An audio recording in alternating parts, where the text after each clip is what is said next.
do us a quick favor, guys. Hit the follow, subscribe button. Share this with someone who would benefit from it. And help us grow, as the more we grow, the better the episodes we'll get.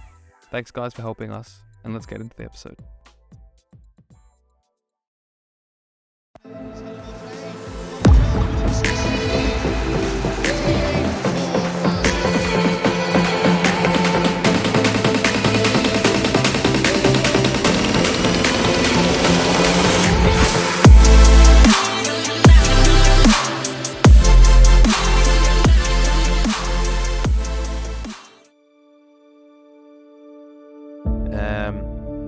I always, like every day when I was playing, I kick like 50, 60 balls after the training or before the training to get my shot better. And 50 balls a day is in 5 days you train, is like 250 balls a week and 1,000 in a month. But in a year it's 12,000. So if you do that more than the guys around you, you get better and better and better. I'm not talking even about the ball, but also power training. And I was always busy to improve myself. And it's like a growth mindset. And if you have this as a player, then you become better and better. And you will see the progress. And maybe not in 1 year, but in 3-4 years, you will see a difference. And that's why I'm telling the guys, always improve yourself. If you come with your bag into the club, you already need to have a goal for yourself in training. Because otherwise you train. You're just training and training, but not with a goal. So make a goal for yourself that day, what you want to improve.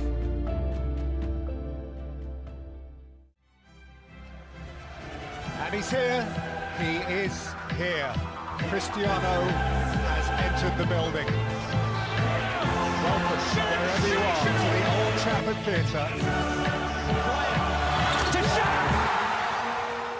Yes, guys, welcome back to this episode of the SCULPTED Podcast. In today's episode, we are joined by a ex-professional footballer and someone who is, you can take a lot of lessons from in his career, and it's Nick Van Der Velden.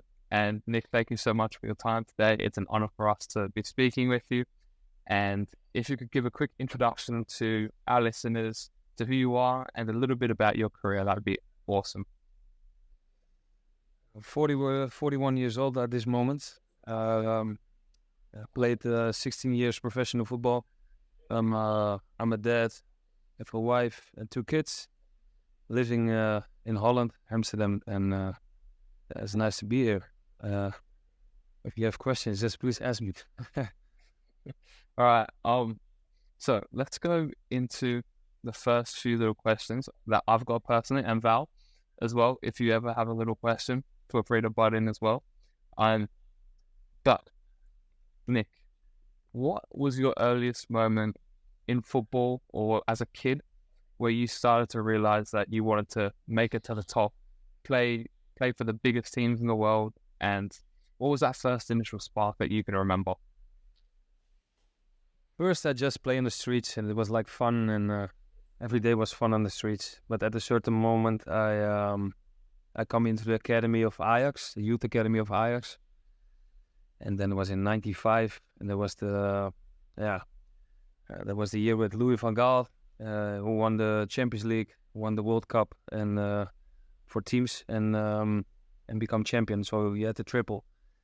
At that moment, I believed there's a possibility to dream about that, you know. And for me, it was to be part of that club was really amazing. And at that moment, I wanted to be a professional football player. Yeah, awesome. I mean, being at such a big club like Ajax, I think that you see such a high standard in front of you, and it takes your breath away, you know. It's all you want to be a part of, and yeah, I think it's inspiring. Val, have you got anything quickly? Everything. Did you ever have a moment in your career or in your beginning where you thought like it could slip away, that you were not focused enough, or that you had like a breakthrough moment that you realized, oh, now I have to focus and I can't sacrifice my dream of becoming a professional? To be honest, you have some difficult moments, because maybe an injury or something. I was injured for 3-4 months on my knee, and then you have some moments that you think, okay, it's difficult, but never slipped away because I love the game too much, and I want to sacrifice everything for it, almost everything except my family, but sacrifice everything to achieve your dreams, and love is my football. The football is love. I don't want to do anything without football because I eat, I sleep, I breathe football, and if you want, always my dream was become a professional football player, and if I want to reach that level, then I'm gonna reach my level because I was always I do everything to become a pro football player, and I leave everything for that, and every time I have a goal, I reach it because you need to do anything about your to achieve your goal, and that was my power, especially here. For all the young football players who want to become professional, I think it's 30% talent and 70% mindset and attitude, and I think that's the main reason I achieved my goals, because I was here, I was strong, and maybe I was not better than certain players in the youth academy, but my persistence was there, and I do everything to achieve my goals. I'd love to go in a little bit more on that, Nick, because something that we really like to talk about on this podcast, and even what sculpted means, is it's up here. And for me and for both of our, we really focus on this. And I can already see from just speaking with you that even before you said that you had a strong mind, I just know, right? You can see with specific people, the way they speak, the way they act, you see it, you radiate it. And even when you said that with the injuries and things like this, it's just an injury, right? You still want to play football, and it's not even a second question to you. And I also have this as well. So can you explain to us, when you're growing up in the academy and you've got, some of the best young talents in the world you're competing against every single week, there's obviously going to be tough times, but what type of player were you in training when you were faced with these tough times? Maybe you weren't on the starting 11 for one game. What was your reaction during these tough times? Were you relaxed? Were you okay? Or were you angry? Did you train more? What were the specific things that were going through your mind and what you were doing? Especially the last thing you said. I was always looking in the mirror to myself. What can I do more? What can I do better? I'm not looking at somebody else, because I believe if you are the best version of yourself, your chance will come. I always work harder when I'm not in the first 11, because I know. And then I go to the coach and say, Coach, what can I do different? What do I need to do to play? So I take the advantage in, how do you say it in English? For me, it was, I would do anything if I have the thing not in my hand, you know what I mean? Difficult to explain. When you have control of the situation, you want to make the best out of it, I guess. And I think that's one thing that we also really stand for, is whatever situation, we want to control the situation, we want to make the best out of it. And I think that what you said is that whenever there's a situation, however difficult it is, you still want to be the best version of yourself. And you believe that being this best version of yourself, maybe it's not now where you'll see these results, but eventually when you do this for long enough, you'll start to get the results that you deserve to get. And let's go into a bit more of your playing career at an older age, and when you break into the men's team, into the first professional men's team that you played in, right? How was it making your professional debut? For Val, he can also maybe talk about his professional debut. what's going on in your mind? Because obviously for you, playing at such a big academy like Ajax, the pressure is also there. And then playing in front of thousands of people for your first professional men's match, this is going to be a different experience. But did you always feel, was it much of a transition, or did you feel like it was something that was normal for you? When I leave Ajax, I went to an amateur club again, because I want to play with my friends again. The dream was like, was vanished for a moment. At the moment I was at the amateur club, I want to come back on the highest level. So I do everything. I'm not going out with friends. I take care of my sleep. I want to be 24/7 mindset on football. And at the age of 18 or 19, beginning 19, especially a little bit late for a pro football player. I played my 2 best games in the amateur club in the first team, in the men's team. And then I got scouted by RKC Waalwijk, at the middle club in Holland. And they gave me the offer for 1 year, just to show what you got. And immediately after 3 months, I would start in the second team. And within 3 months, I was playing in the first team on the highest level of Holland. And that moment was for me special, because you work hard for this moment, and to realize that you're at the level where you want to be, that's good. But to stay there, that's something else. That's where the mindset begins. Yeah. Now Val, I think his connection's a little bit sketchy, but I think if he can, maybe he might have a question about even with his career at the moment. So I think he just sent me a message. So, okay, he's having a little bit of difficulties with the connection, but I'll quickly maybe speak on behalf of Val. And with Val, he is 20 years old now, and he is playing his second year in the second division in Greece. And me, I was last season with the third division team in Germany, and Val was fortunate enough to get quite a few minutes in last season, and he's already got a few minutes in this season with his team.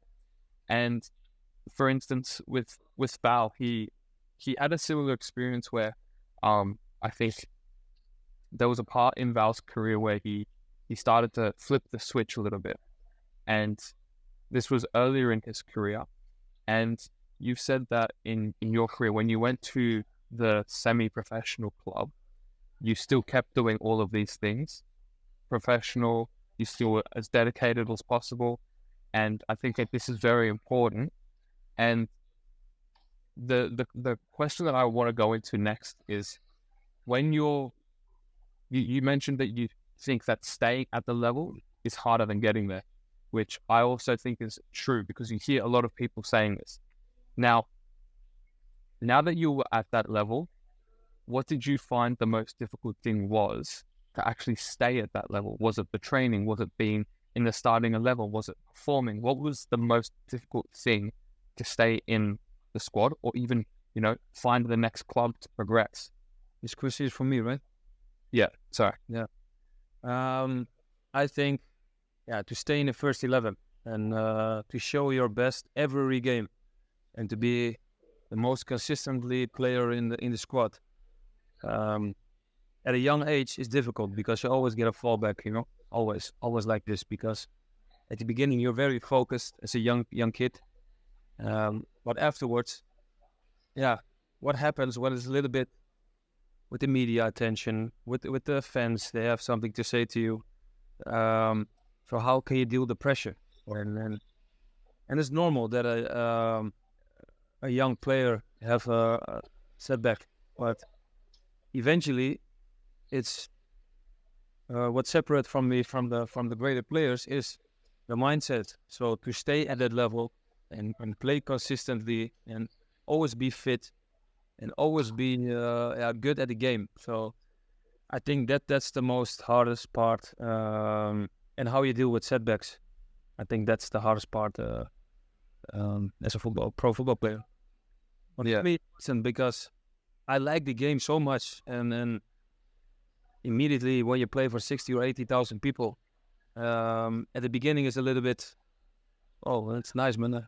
I dream about this, and at the moment you're on the pitch, and then everything vanish like you're playing on the square with my friends. So my experience is that you play for this, work hard for this. So why are you afraid? And just do your thing, you know. Play like you're playing on the streets. It was always my intention.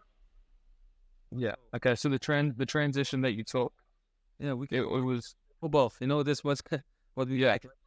I feel, and I think not the same thing. And I can quickly jump in if you guys can still hear me. But what you just talked about, for example, transitioning, staying consistent over a whole season. I will review my last season, for example. It was my first professional contract that I signed in the summer. I came from a non-professional academy in Germany, very small. I've never played in an academy before, but I always think I had the talent. But I also got recognized by academies from HSV, for example, or from St. Pauli. I also got some offers, but injuries had set me back. And then I got the chance to sign my first professional contract in Greece. What happened again, second day of preseason, I got injured for 7 months because of different circumstances. But then I fought my way back. I started training consistently and I got my minutes. And what you just said, I heard a phrase last week, the best players are those that are available for match day. Doesn't matter if you're playing starting 11 or you're in the squad or you're just available. Because what happens in a season at the beginning is not how it finishes or how it goes in between. There are injuries, there are setbacks of other players, and the players play who are available. So I think that's a huge aspect as well, trying to stay consistent at a good level. You will make mistakes, and I bet you made mistakes as well. And for me, for example, my first game that I ever played, I was so nervous. I played in front of 5,000 fans in a small stadium. We were playing against the champions. On that match day, they secured the title and they were promoted to the first league. But my performance didn't stagnate, but my nerves were so bad I had to get substituted in halftime because my heart couldn't take it anymore. My heart was at 180 beats per minute. I was playing really well, but I couldn't calm down. And I had to tell my coach, honestly, I can't continue. So that was my first experience. But after I got more and more minutes, it gets easier. I got some more minutes as well. But what I wanted to go into, what was the first feeling? You just mentioned already, 60, 80,000 fans. Some scream at you if you're at an away game, talking maybe shit or something. What was your first feeling when you were maybe starting your first professional game? At first, you see the coach is calling you, you go to the side, and then you get a substitution. Of course, you are a little bit nervous because it's your first game. I thought it was 35,000 or 40,000 people in the stadium. It was Twente, FC Twente away. Yeah, a very amazing crowd. We get a red card, so we were 10 men. So, yeah, the only thing you can do is run, you know. You cannot do anything more. But I get like 30 minutes. Yeah. The only thing you think of is like, I'm proud, you know, because my parents were on the stands and yeah, they helped me with the journey, and you're at that moment, you're standing next to the pitch, and you think, wow, this is it, Nick, you have to do it now, you know. and at that moment, a little bit nervous, but I think it's good because it brings you in the right focus. But the game was terrible. It was 3-1 behind with 10 men. The only thing I could do was work really hard. I didn't really do anything good that game because I think I touched 3-4 balls in 30 minutes. So, and the coach say, I was bringing you on because you can bring something, energy, you know, and we're not, how do you call it? We're not going to say if it's good or bad. We just bring you on for some energy. And I said, no problem, coach. I make my professional debut, so I'm really excited, but only the win. We didn't win, so that's shit. But yeah, so what you say, I recognize what you're saying. The only thing I twist in my head later on was if we are playing our way, that it was our crowd, you know, so not the crowd of the opponent, but my crowd. So this was the switch I make in my head and just play football because you like football. So why are you nervous? You're not nervous when you play in the street. So why are you nervous to play in the stadiums? And that changed my mindset. Yeah, one thing with that, I think I was told about it in this way, right? The same pass that you play by yourself on the street is the exact same pass in front of 90,000 people. It's just the way that we think about it, right? If I'm thinking that the pass in front of 90,000 people is more important, okay, sure, maybe it is more important, but actually it's the exact same pass that I do by myself, wherever. It's just the way that I think about it. And I think that, Nick, you was talking about how even the way that you frame it in your mind is that you're here to have fun. You want to enjoy the football.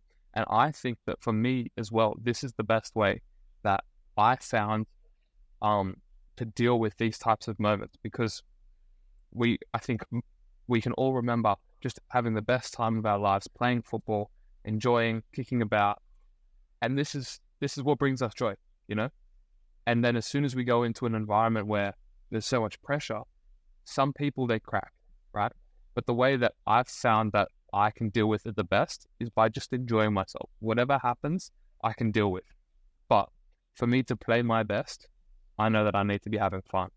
So I think that this is a powerful technique. But that also, I want to try and transition into the next kind of topic, which is in the later stages of your career, Nick, you went to Scotland and Indonesia. Yeah. And this is topical because I just moved to Budapest and I know how difficult it is moving countries. I've done it 4 times now, and every 6 months I'm moving. It's crazy. I live a crazy life for a 19-year-old. But how did this go for you, and why did you choose to go? I believe you went to Scotland first, and then you went to Indonesia. So what made you go to Scotland, and how did that go for you? I was 19 to start my professional career, and at 34 I'm still playing at the highest level in Holland. But my dream was always to play abroad, and I never get the moment. There was one time I had the opportunity to play in Russia. Only at that moment I was very sick, so I could not fly. It was the last day on the transfer market. The deadline of the transfer. So for me, I want to go abroad one day, because there was a goal for me. If it's in Europe or outside of Europe, it doesn't matter. But so that 1 year in Scotland, I spoke to my manager. I want to go abroad.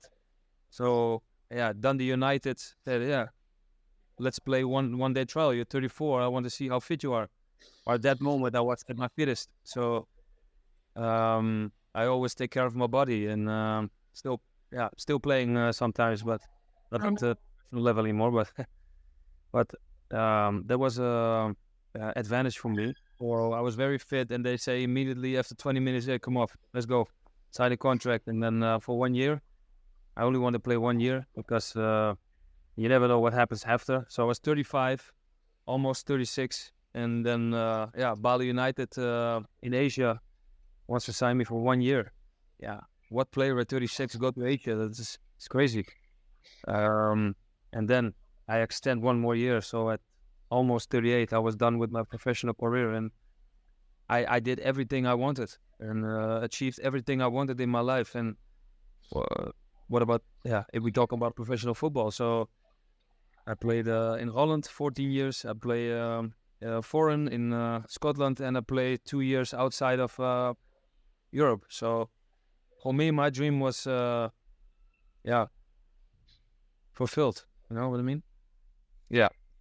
So your exotic adventure to Bali interests me a lot, because I myself moved to Greece, a very spontaneous decision. The language barrier an issue, a new culture, etc. How was your feeling when you left to Bali United? For example, the language. How were the teammates, the staff, the city, and stuff like that? Maybe you could give us some insights how you felt, if you felt comfortable, or if it was you said you extended your stay because I assume you liked it. Yeah, of course. At first, I spoke to a few clients when I asked, so what were your experiences? Everybody was very delighted about it, because very nice people, respectful people, They try to make you feel at home. So we just want to have a look. So my manager called me and said, let's go for a week, and then let's think about it. And then at the moment I was there, I feel straight away at home because my values were the same as them, and very respectful, humble people. Immediately I felt at home, and there was 2 Dutch guys as well there at the moment. One guy I already knew from my youth, so it was quite easy for me to join the team, and they make me very they give me a very good feeling to stay there, and everything was very good arranged, and if I could play 4 more years I would do it. So I think you touched on a good topic here about the 3 players that were Dutch. I had a bad first year in that sense. I didn't know anyone. We had mainly Greek players or Albanian players, some French players, but they also didn't speak English well. So for me, integrating was a little bit difficult. And before coming to Greece, I never wanted to sign my professional contract in Germany because I felt a little bit frustrated that I didn't get the chance there. No one believed in me. But then I got the chance to sign in Greece.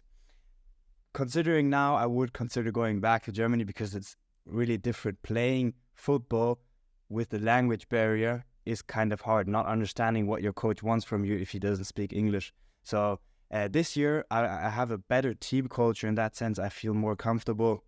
I have a very young squad. We are very young, rough age, 23, I think, the average. But I think you transitioning to Bali United with having 3 Dutch players helped you as well, right? 100%. And one of the Dutch players is half Indonesian. So it was my a teammate who already played in Holland as well. So he speaks Dutch and he speaks Indonesian. So for me, it was very good. So but I understand that if you play in Greece and different language and you're the only German or European, you feel alone, you know, because you're at home in your room, and everybody else doing his business with his family or friends.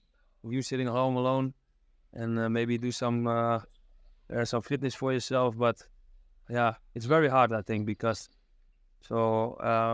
But I want to say one thing against you, because you need to understand that you're doing this because you like the game of football, and I think if you can manage this, you can manage everything, you know. So keep going, man, and chase your dreams, because if you work hard, it will eventually pay out. And Thank you. So let's go, man.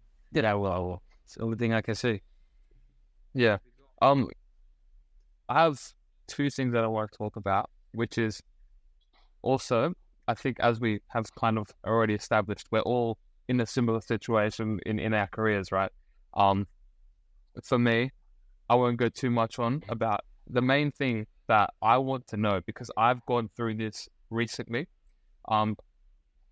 One is that, Nick, when you were in Bali and you had this player who was there with you, did you actually feel like this really helped you? Because I found this situation where I played with a player in Germany for the first time that I actually knew, and every other time that I ever played in Germany, I never knew anyone. But the first time that I actually played with someone that I knew, I've never had this feeling before. I felt I could trust someone. I've never had this feeling before. There was a different connection here that I hadn't had in 4 years, my whole career basically. Did you feel that there was a connection, even if you didn't know him too well before? You said you'd played with him in the youth team, but I think that, did you feel a special connection with this player? You could always trust him on the field. Was this something important? I think it's one of the most important things, because you have a connection outside the field. You have it as well inside, and it turns out to be, because later on there was a 4th Dutch guy coming. They called us the Dutch connection. Yeah, it was crazy. It was like a sparkle on the pitch, you know. It was crazy, and the season was very good for us, because normally Bali United was like 15, 16 plays, and now at one point we didn't got the championship. So for that club, it was crazy, and it was not fair, because there's one team in Indonesia who was led by policemen. They, I don't know how I can say it, but it was our title. But in one way, they tried to manage it with money that we. Yeah. Yes, but everybody in Indonesia knows that we were the champions. So the champions was they took away from us, and but we know we were the real champions, and we killed every team because of the connection was crazy on the pitch. It was crazy. So I understand what you're saying. Yeah. This is really important. So that's why I'm a coach now at AZ Alkmaar. And at the moment, we don't do telephones when we're eating. We don't do telephones in the dressing room because we need to talk with each other, and that's why there will be a better connection. So we try to create a culture that they are talking. Those days, the mobile phones, you know how it is. They're gonna sit on the mobile phones and don't talk to each other. No, you have to be social and ask. So how are you? You know, and what are you doing in your free time? And you know what I mean? Like, I think when you have a connection outside the field, you have a connection inside of the field. Yeah, I really like that topic. I know it's a consistent thing in a lot of football teams where, no phones in the changing rooms, but I don't think many people take it seriously. It's just a rule. And I think that what you've said there is important because I spoke to a psychologist about this once, and I'm someone who typically is very focused on me. I don't really socialize with, I'm very selective, I guess. I socialize, but I'm very selective with who I speak to. And I was speaking with the psychologist. I was only trying to get a second opinion of what they think something that I can do to improve just being in a new environment is. And of course, it's going to be a little bit more difficult for me because, I don't know anyone in Germany. I don't know the language too well. All of these different things are there against me. And I spoke to the psychologist and they said that forget the whole football thing. Try and just speak to them and get to know them better. And this helps. And as you've said, if there's a connection off the field, there's a connection on the field. And I think that if anyone's listening right now who is struggling with even just trying to be more confident in your team and the people around you, right? You could be an amazing player, but you can't trust the guy next to you. That's a problem. So you have to build this trust. And this is working smarter and it's working harder. So you have to do the work to get this trust, but you're working very smart to get a good, solid foundational trust. And that's very important for all footballers. And I don't think that's even just football. I think that goes in all areas of life. But the next thing that I want to go on to is, Nick, when you moved from, so you went directly from Scotland to Bali, is that correct? Yeah. Now, I do a lot of moving, as I've said, and I just moved recently 3 to 4 days ago. This is so difficult. This most recent move was my most difficult. I had to hire a car. I had to do 14 hours of travel. It's horrible. I hate it. Now, you had a family at the time as well. That would be even more difficult. I know that some footballers, they leave the family and they go for a year. How was this for you? This would have been extremely difficult. Yeah, of course, because you want to see your kids and your wife. But she stands after my choices. So my wife is very important for me, and my kids, of course, because if you want to chase your dreams, yeah, there's some difficulties with it. But the pluses and the minus, you know what I mean? With the plus and the minus, you know what I mean? Yeah. You weighed it, and then, okay, is it worth to go there? And the kids were 3 and 4, so they were not on school yet. So I think, yeah, if you want to go, this is the last chance to go. So, and my wife said, let's go. So the first 3 months, I was searching for houses, and I want to make everything ready before she gave me my kids. So I searched for schools, I searched for houses, and straight away I found everything. They will fly to Bali. So, but what you said, you already lived in 4 countries. It's on your 19. That's something else. I think. Yeah. But I want to say something. If you want to achieve something, you need to be out of your comfort zone. And if you want to learn something, you need to be out of your comfort zone. Otherwise, you don't learn. So I think I don't know why you do this, but is it for yourself or is this? This is only for football. I'm just chasing the dream. The reason why I came over to Germany from Australia was I knew it's difficult. The goalkeepers in Germany, they're the best in the world. And being a goalkeeper myself, I was thinking, okay, if I want to be the best goalkeeper in the world, I need to go to Germany. And I moved when I was 15 years old. And as you said, even I think earlier in the episode, it's about sacrifice. And you have to be willing to sacrifice all of these things. And I was okay with sacrificing these things. And I'm still doing that till this day. Wow. And at what level you're playing now? At the moment, I'm without a team. I had an injury, not an injury, but I had a bit of a health problem. So now in Budapest, I am a free agent, but I do a lot of networking. I have a lot of connections on LinkedIn, which is even how I got to you. And this is how I try and find a new team. I'm hoping for second or third division here in Budapest, just so I can get some games at a professional level or a semi-professional level and work my way up. So it's it's a challenge. It's a challenge, and that's what I like. I like a challenge. Keep going. Yeah, exactly. So it's football's a crazy thing, and as you said, Nick, it's when you are outside of your comfort zone. I think there's a lot of growth there, and for me and for Val and yourself, I think that being okay with being outside of your comfort zone and finding that growth is very important. So with that, I want to go into now, Nick, the transition for your coaching career, because it was right after you retired that you then went to coaching. Is that right? Correct. So why did you go into coaching? Especially in my last years, I like the strategy to play with it. You know, I'm gonna see. Okay, how's the team playing? 4-2-3-1, 1-3-2-4, one in ball possessioning, or defense 4-4-2 low. So how can we attack those teams?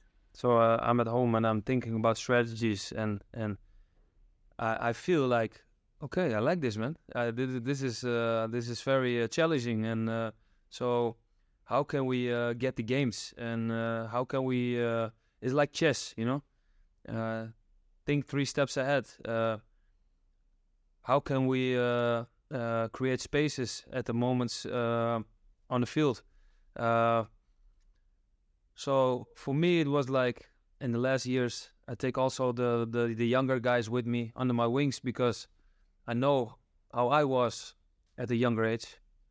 It's good to have someone like a mentor or some guy who helps you and show you things around, and I think that part at my last year or years, I think, yeah, I'm gonna watch at AZ because my old club, and they're very good in the youth academy. So let's have a look, and I will see how it works out. So for 1.5 years, I invest in myself without contract or whatever, just to invest in myself if I like it. And after the 1.5 years, I get a 1-year contract from the club, because I'm not really sure to do the coaching. So they give me 1 year so they can look how I can do it, and what's my opinion about it after the year. And during the year, I fell in love with the coaching, and still doing it now. So and I like it a lot, because the players at AZ, the vision of AZ, really, it's the same way I think about football. So yeah, it's awesome. Just quickly before Val, I think you might have something to say. The chess analogy that you gave, I really like this, because I recently also started to think about football in this way, and there's many different ways where chess, I think, actually translates to football. something that I was thinking about recently was even, this is a bit of a football topic here, even the way that we pass the ball. If we want to move the ball, so if we want to get through from one side of the chessboard to the other, we move the pieces from side to side. We need to get as much movement as possible. And when I think about this in football, if we move the ball from one side to the other, to the back, quick enough, then our opposition, they don't have enough time to press. They're slow. They stay in the middle. And if we're able to play the ball around, move the ball, 1 touch, 2 touch, switch the play. I see this in chess. I also play chess. And I think that this type of helping, it actually really thinks. It really helps. And I think it's a very, very good way to start problem solving when you're in the game, because this is a skill and you can train this skill. And I think that when you look at teams, your Ajaxes, your Barcelonas, you see these players, they have this, and it's crazy. These players at the top level, and they've got this. Val, have you got anything that you want to quickly say as well? Yeah. So touching upon the chess analogy, and I want to have Nick's perspective on it from a player's perspective of playing at a very high level and a coach's perspective. Because when I transitioned from a youth academy under 19s to my first professional team playing in the men's league, different age groups, etc. There's not monogram ages anymore. I felt like in the youth academies, we sometimes overcomplicate things. And what is really essential for playing good football is the simple things. 1-2 touches, play along, play simple things, and not go too much into, like, for example, center backs, I'm a center back myself, or defenders risk too much by wanting to show off too much. So playing rather the not so risky ball, but therefore helping your teammates out in better positions. I had to learn the hard way by getting screamed at my coach multiple times, only because I wanted to have a good situation or play a fantastic long ball, but I put my teammate into a bad position. In the youth academy, I would have chosen to play this ball, but now I noticed that in the professional level, you try not to get your teammates into a risky situation or get them into a bad position, because this could backfire on the whole team. So from your perspective, Nick, what is the biggest difference you see between youth football you try to coach right now, you try to give your touch to the game, and what you experienced as a player yourself? Because I experienced one touch and 2 touch games is the most essential. Yeah, I understand your feeling. In the youth, I give the players, I want them to make mistakes. They can play a risky ball, no problem. But if it's not a good ball, come back and get some feedback with images, with videos, and then discuss the thing again. And if you learn from that, then the players get better. But if you not reflect the game, so get a reflection of yourself and talk with the coach about it, so they choose their own images, they choose their own videos, and they come to me. You want to become a good football player, so you take control of the situation. So you get the videos and then bring it to me, and then we discuss something. But at the highest team, so the first team of AZ Alkmaar, you need to win. Doesn't matter what you do, you need to win. That's the professional football. You need to win. But at all the moments you learn from it, that's why our vision at AZ is very good in the youth academy. During the youth academy, from under 11s to under 19s, you can make the mistakes. And only the best will make it who learn the most, So a risky ball, under 11, under 19, you can do it. But if you really know when you're a first team player, you know exactly when you can play the ball or not. So that development is very important. And our vision of the club is very good. It's crazy. You don't even know how much work is in that program of AZ. I think it's one of the best of Europe, I think, at this moment. And maybe it's good to look come back in Holland one time, and then I'll show you. You will see. It's a very good program. I think from the outside, It's difficult to explain because it's big, you know. Yeah. I think from the outside, if you look at the table of the under-18s from AZ right now, I think you're doing a great job of. I believe you're first after the first 4 games. Sorry about that. Yep. I think you have 10 points. You draw against Ajax, and you're doing a great job. And I think the youth academies from the Netherlands are very great in terms of educating, promoting young players, helping them along the path. Yeah.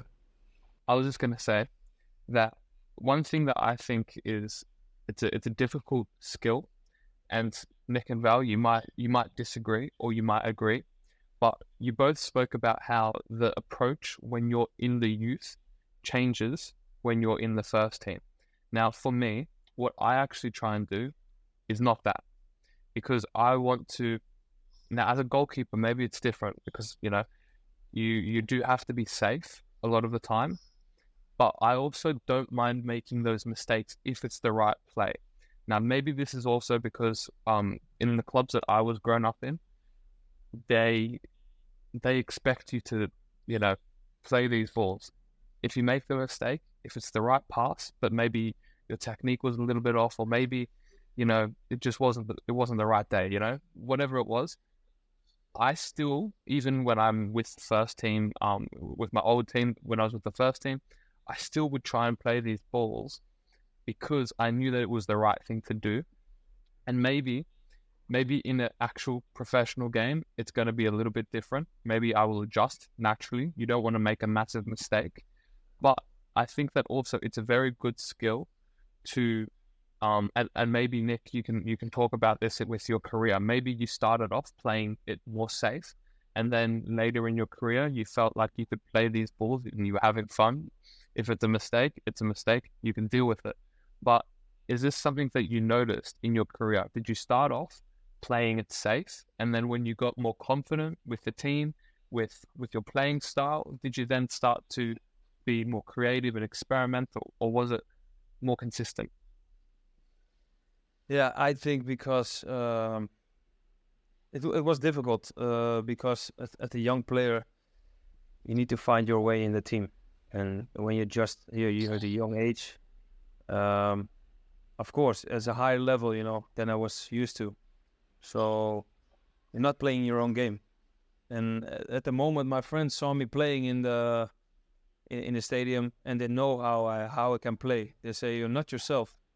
Why you play simple? Why you play?" I say, "Yeah, that's what the coach asked me." So I think it's very important as a coach, because I'm in the transition now already for 4 years.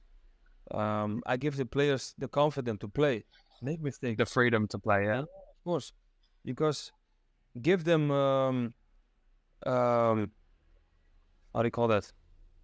Give them the confidence to play. Yeah. Because I think when you give a player the confidence to play, you will see the best version of the player. And if you say, "Hey, don't play that ball, play 1-2 touch." But if it's a creative player, why would I say to the player, play 1 or 2 touch? It's crazy. Do your thing. Is that your power? Use your power. If the pass and go is your game, just pass and go, and don't go dribble. And just do your magic. And of course, if you lose the ball, you need to run back and get the ball back. So immediately, within 3-4 seconds, you need to get the ball back. And if you don't do that, then I will be your man to scream at you. Yeah. When you're on the ball, do your thing, do what's best for you, and yeah. I think if you give the opportunity to the players to be yourself and be themselves, and give the confidence to them from, like you, Will, the coach is screaming to you, and maybe you play normally, you play short balls to get the opponent and drag them away, and then play to the other side. You know what I mean? So if I were a coach, I would talk to you, Will. I say, "Oh, so what kind of tape? What kind of people? What kind of person are you? what thing in the pitches, what's your quality, and what are the things you need improvement in. So I have a vision, I have an image of you as a player, as a person also. I think that's very important as a coach, to talk with your players. Yeah, I like that quite a lot. And one of my coaches who really helped me, that's something that he said to me, which was, I will tell you, and we will set up the plan for how we play. If you play that ball and you make a mistake, I don't care. That's on me. But if you played that ball and we score a goal off it, brilliant. And this happened. I remember my first few games with him. Maybe there was 1 or 2 times where I didn't do what he was wanting me to do. I was playing it safe, or maybe whenever I wasn't playing how he wanted me to play. And then as I got more confident in the players around me, the players around me started doing the exact same thing.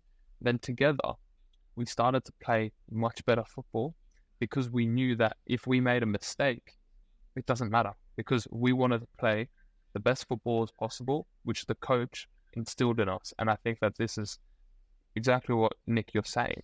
And I think that this is a very, very important thing for coaches to take this leadership role to help the players get the best version of themselves. Val, do you have any quick questions before we go on to the last question for Nick? One last thing I have is going back to this transitioning phase between coach and your professional career. You mentioned before the mindset, living, breathing football. For me, it's the same. I don't consider football a hobby anymore. It's my life. I love it. I watch football all the time. I love playing football. I have fun on the pitch and stuff like that. But I can imagine I'm not there yet. And I say, luckily, so you said, I think it was 1 year where you tried to invest into the coaching, 1.5 years you invested into the coaching. But how did that feel? Your career is maybe over. Every day you have training on a professional level, or everything's oriented, the weekends or for match days, etc. I don't even know. I don't even want to think about what do I do all the time. So what was like going through your head or your emotions after you, I say, finished your career? Luckily, as what I mean is, I could play it until my 38. So I was 19. I played 19 years. Luckily, I can do it because I always take good care of my body. I didn't have worse injuries or something.